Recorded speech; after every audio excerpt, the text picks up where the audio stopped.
sejarah Indonesia. Pada pertemuan ini, kita akan bahas tentang asal-usul nenek moyang bangsa Indonesia. Ada 3 teori tentang asal-usul nenek moyang Indonesia. Yang pertama, teori of Africa.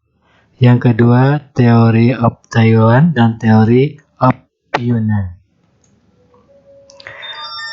Teori of Africa menyatakan bahwa Homo sapiens berasal dari satu tempat di Afrika sekitar 100.000 sampai 70.000 tahun yang lalu. Salah satu kelompok migrasi Homo sapiens tersebut sampai ke Indonesia, kemudian berlanjut ke Australia. Yang kedua adalah teori of Taiwan.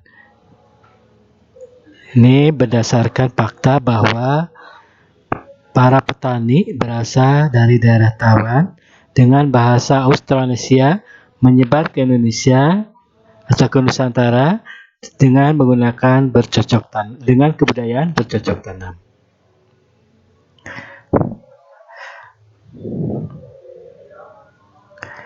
Sedangkan yang ketiga adalah teori of Yunan menyatakan bahwa manusia Indonesia berasal dari Yunan yang bermigrasi menyusuri Sungai Mekong menyebar hingga ke Indonesia.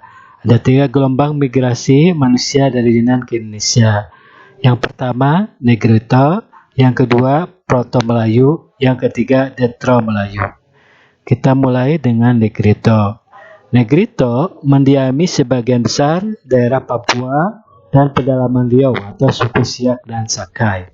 Sedangkan Proto-Melayu kemudian menetap di Indonesia menjadi suku Dayak, Toraja, Batak, dan Papua.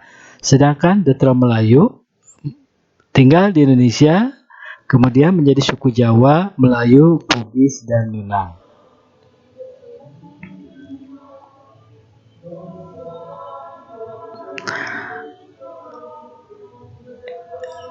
Kita lanjutkan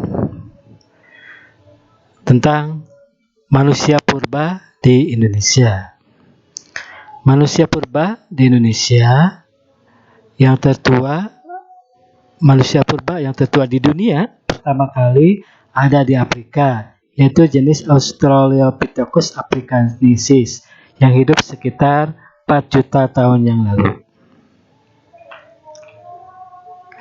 Kemudian jenis yang kedua adalah Australopithecus africanus. Ini perkembangannya sekitar 1,8 juta tahun yang lalu. Manusia purba di Indonesia, jenisnya yang pertama adalah Pithecanthropus paleojapanicus, yang kedua Pithecanthropus erectus, yang ketiga adalah jenis Homo. Kita awali dari Meganthropus paleojapanicus. Fosil Meganthropus paleojapanicus ini ditemukan oleh Hans Quaniswald di Saingiran, Jawa Tengah. Meganthropus paleojapanicus berarti manusia raksasa dari Jawa. Hasil penelitian lebih lanjut menggolongkan manusia purba ini ke dalam Homo erectus. Ciri-cirinya Homo erectus ini adalah memiliki tulang pipi tebal, otot kunyah kuat, tonjolan kening mencolok, tonjolan belakang tajam, tidak memiliki dagu, perawakan tegap, dan memakan tumbuhan. Meganthropus ini adalah nama fosil yang berukuran besar, ditemukan di Sangiran, Jawa Tengah. Namun, Meganthropus dipandang keliru oleh para ahli karena menyebutkan bahwa Homo erectus paleojapanicus dipandang masih memiliki hubungan dengan Homo erectus. Yang kedua adalah jenis manusia purba Pithecanthropus erectus. Fosil Pithecanthropus erectus ini pertama kali ditemukan oleh Du Bois di Trinil, Jawa Timur. Pithecanthropus erectus berarti manusia kera yang mampu berdiri tegak dan lurus.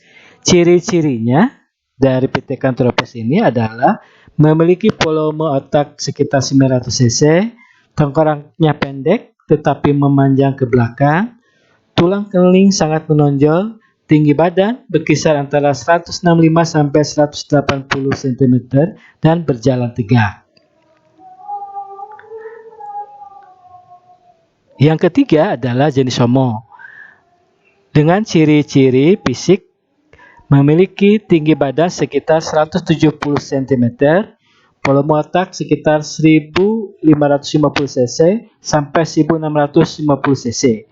Bermuka lebar, dengan berhidung lebar namun rata, rahang bawah dan gigi berukuran besar. Temuan fosil manusia modern awal ini paling tua di Indonesia ini adalah Homo wajakensis. Fosil manusia wajak di Homo wajakensis ini ditemukan oleh B. de van Riethouten di Sampur Darat, Jawa Timur pada tahun 1889. Ini adalah 3 jenis manusia purba yang ditemukan di Indonesia. Sekian untuk hari ini yang bisa Bapak sampaikan. Assalamualaikum warahmatullahi wabarakatuh.